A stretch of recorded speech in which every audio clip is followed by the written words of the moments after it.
दोस्तों, रामायण में सुलोचना एक ऐसा पात्र का नाम है जो निर्भीक स्त्री के रूप में जानी जाती है। वो स्वयं शेषनाग की पुत्री थी, जिसका विवाह लंकापति रावण के महापराक्रमी पुत्र मेघनाद के साथ संपन्न हुआ। मेघनाद की मृत्यु के पश्चात सुलोचना सती हो गई थी। दोस्तों, सुलोचना को परमीला के नाम से भी जाना जाता है। दोस्तों, क्या आप जानते हैं, इसके बारे में मान्यता है कि एक दिन जब माता पार्वती भगवान शिव के हाथ में सर्प को बांध रही थी तो वो ज्यादा जोर से बंध गया, जिससे उसकी आंख से आंसू की 2 बूंदें गिरी। इन 2 बूंदों से 2 कन्याओं का जन्म हुआ, जिनका नाम सुनैना और सुलोचना पड़ा। नमस्कार दोस्तों, स्वागत है आप सभी का हमारी आज की इस वीडियो में। दोस्तों, आज बात करेंगे मेघनाद की पत्नी सुलोचना के बारे में। दोस्तों, रावण का विवाह मंदोदरी से हुआ था। मंदोदरी अप्सरा हेमा की पुत्री थी और महर्षि कश्यप के पुत्र मायासुर ने उन्हें गोद लिया था।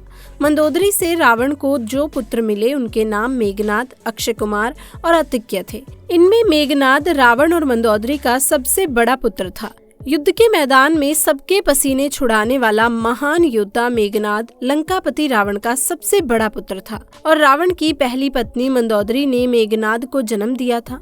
उन्होंने अपने पुत्र का नाम मेघनाद क्यों रखा, इसके पीछे भी दोस्तों एक कहानी है। शास्त्रों के अनुसार जब मेघनाद का प्राकट्य हुआ था तब उसके रोने की आवाज एक साधारण बालक की तरह नहीं बल्कि बादल की गड़गड़ाहट की तरह सुनाई पड़ती थी, जिसकी वजह से उस बालक का नाम मेघनाद रखा गया। दोस्तों, रावण चाहता था कि उसका पुत्र अमर हो, तो उसने सभी ग्रह को 11वें स्थान पर रहने को कहा। परंतु रावण की दुष्ट बुद्धि से परिचित शनिदेव ने अंतिम समय में अपनी चाल को बदल दिया और 11वें स्थान से 12वें स्थान पर आ गए, जिससे दोस्तों मेघनाद अमर नहीं हो पाया। इस बात से क्रोधित रावण ने शनिदेव को लंका में कैद कर लिया। दोस्तों, वाल्मीकि रामायण के अनुसार जब मेघनाद का जन्म हुआ तो वो सामान्य शिशु की तरह रोया नहीं, बल्कि उसके मुंह से बिजली की गर्जना सुनाई दी थी।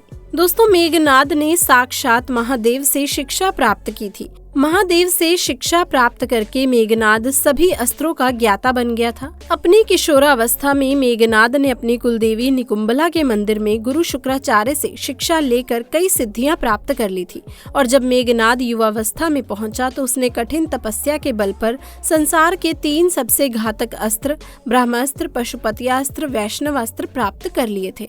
दोस्तों, एक बार मेघनाद ने अपने पराक्रम से देवताओं के राजा इंद्र को परास्त करके उन्हें बंधक तक बना लिया था। मेघनाद की वीरता को देखकर ब्रह्मा जी ने मेघनाद का नाम इंद्रजीत रख दिया। बंधक इंद्र को छुड़ाने के लिए जब ब्रह्मा ने मेघनाद को आज्ञा दी तो मेघनाद ने इंद्र को बंधन मुक्त कर दिया। इस पर ब्रह्मा जी ने प्रसन्न होकर मेघनाद को मनचाहा वरदान मांगने को कहा। तब दोस्तों मेघनाद ने ब्रह्मा जी से अमरता का वर मांगा तो ब्रह्मा जी ने कहा कि ये देना संभव नहीं है। उन्होंने इसके स्थान पर एक अन्य वरदान दे दिया। इस वरदान के मुताबिक कुलदेवी निकुंबला के यज्ञ के दौरान स्वयं त्रिदेव भी उसे हरा नहीं पाएंगे और ना ही उसे कोई मार सकता है।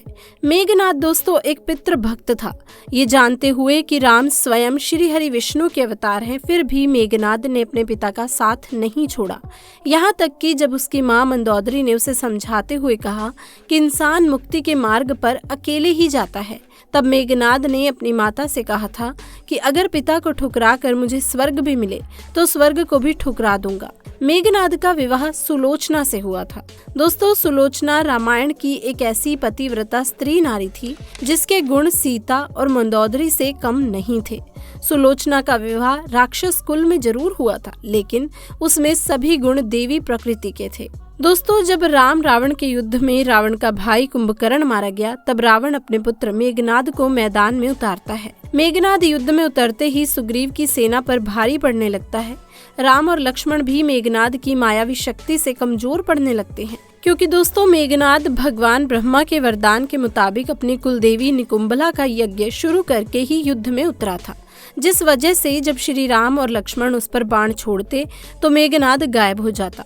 दोस्तों, इसी का फायदा उठाकर मेघनाद राम और लक्ष्मण पर नागपाश को छोड़ देता है।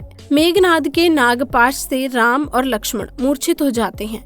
तब राम और लक्ष्मण को होश में लाने के लिए हनुमान जी भगवान गरुड़ के पास गए और उन्हें लेकर आए। दोस्तों, गरुड़ को देखते ही नागों ने भयभीत होकर राम और लक्ष्मण को मुक्त कर दिया, जिससे राम और लक्ष्मण होश में आ गए। अगले दिन फिर से जब युद्ध प्रारंभ हुआ तब मेघनाद ने शक्ति बाण से लक्ष्मण जी को मूर्छित कर दिया। दोस्तों, लक्ष्मण जी के प्राणों पर खतरा देखकर हनुमान जी बिना समय गवाए लंका पहुंच गए और वहां से सुषेण वैद्य को उठा लाए। वैद्य ने लक्ष्मण जी की नब्ज टटोल कर राम जी को संजीवनी बूटी लाने को कहा। तब दोस्तों, हनुमान जी ने संजीवनी बूटी लाने की जिम्मेदारी उठाई और लक्ष्मण जी को बचाने के लिए पूरी संजीवनी पहाड़ को ही उठा लाए और इस तरह से लक्ष्मण जी की जान बच गई। अब दोस्तों, तीसरे दिन विभीषण के कहने पर लक्ष्मण जी मेघनाद के पीछे लंका पहुंच गए और चौथे दिन युद्ध में लक्ष्मण ने घातक बाणों से मेघनाद को मार डाला। दोस्तों, कहा जाता है कि प्रभु श्री राम ने लक्ष्मण को पहले ही आगाह कर दिया था कि मेघनाद की पत्नी एक पतिव्रता स्त्री है। ऐसे में मेघनाद का सिर नीचे जमीन पर नहीं गिरना चाहिए। इसीलिए जब लक्ष्मण जी ने मेघनाद का वध किया तो मेघनाद का सर कटकर प्रभु श्री राम के चरणों में रख दिया। दोस्तों, मेघनाद के मरने के बाद प्रभु श्री राम ने मेघनाद की मृत्यु की सूचना उसकी पत्नी सुलोचना को देने के लिए मेघनाद की एक भुजा को काटकर उसके महल में भिजवा दिया।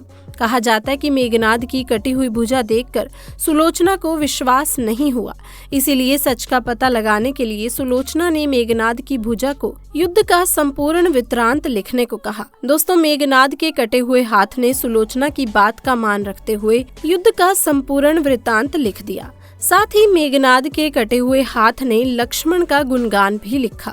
युद्ध की घटना को पढ़ने के बाद सुलोचना विलाप करते हुए मेघनाद का कटा हुआ हाथ लेकर रावण के पास पहुंच गई और उनसे अपने पति का सर मांगते हुए बोली कि मेरे पति अब इस दुनिया में नहीं रहे, आप मुझे मेरे पति का सर दे दीजिए, मैं उनके साथ सती होना चाहती हूँ। तब दोस्तों, रावण ने कहा, पुत्री 4 घड़ी प्रतीक्षा करो, मैं मेघनाद का सर शत्रु के सर के साथ लेकर आऊंगा। लेकिन सुलोचना को रावण की बात पर विश्वास नहीं हुआ, इसीलिए वो मंदोदरी के पास पहुंची। तब मंदोदरी ने सुलोचना को सलाह देते हुए कहा कि तुम राम के पास जाओ, वो बहुत ही दयालु हैं, वो तुम्हारी इच्छा जरूर पूरी करेंगे। मंदोदरी की बात को मानकर सुलोचना राम जी के पास पहुंच गई और अपना परिचय देते हुए बोली कि हे प्रभु श्री राम, मैं आपकी शरण में आई हूँ, मेरे पति का सर मुझे लौटा दें ताकि मैं सती हो सकूं। सुलोचना की ऐसी हालत देखकर प्रभु श्री राम दुखी हो गए। उन्होंने सुलोचना से कहा, हे देवी, मैं आपके पति का सर आपको लौटा दूंगा, लेकिन कृपा करके आप मुझे बताइए कि आपको युद्ध के बारे में कैसे पता चला। तब सुलोचना ने बताया कि किस तरह उसके पति के कटे हुए हाथ ने सारा वृत्तांत लिख दिया। हालांकि सुलोचना की बात पर सुग्रीव को यकीन नहीं होता, लेकिन प्रभु श्री राम को सुलोचना पर पूरा विश्वास था। इसीलिए बस सुलोचना से कहते हैं कि मुझसे आपका दुख देखा नहीं जा रहा, मैं अभी आपके पति को जीवित कर देता हूँ। प्रभु श्री राम के मुख से अपने पति के जीवित करने की बात सुनकर सुलोचना कहती है कि मैं नहीं चाहती कि मेरे पति जीवित होकर इस संसार के कष्टों को भोगे। ये मेरा सौभाग्य है कि मुझे आपके दर्शन हो गए। अब मेरा जीवन सार्थक हो गया है। अब मुझे जीवित रहने की कोई इच्छा नहीं है। आप मुझे मेरे पति का सर दे दीजिए, मैं उनके साथ सती होना चाहती हूँ। सुलोचना की बात सुनकर भगवान राम सुग्रीव को मेघनाद का सर लाने के लिए कहते हैं, लेकिन सुग्रीव के मन में अभी भी सुलोचना को लेकर आशंका रहती है कि आखिर कैसे मेघनाद के कटे हाथ ने लक्ष्मण का गुणगान लिख दिया। इसीलिए सुग्रीव सुलोचना से कहते हैं कि मैं प्रभु राम के कहने पर मेघनाद का सर तुम्हें लौटा देता हूँ, लेकिन मुझे तुम्हारी बात पर तभी यकीन होगा जब तुम्हारे पति का ये कटा हुआ सर फिर से हंसेगा। दोस्तों, यहाँ सुलोचना के सतत्व की बहुत बड़ी परीक्षा थी, इसीलिए वो अपने पति के कटे हुए सर से कहती है कि हे स्वामी, कृपा करके एक बार हंस दीजिए, ये मेरे सतत्व की परीक्षा है।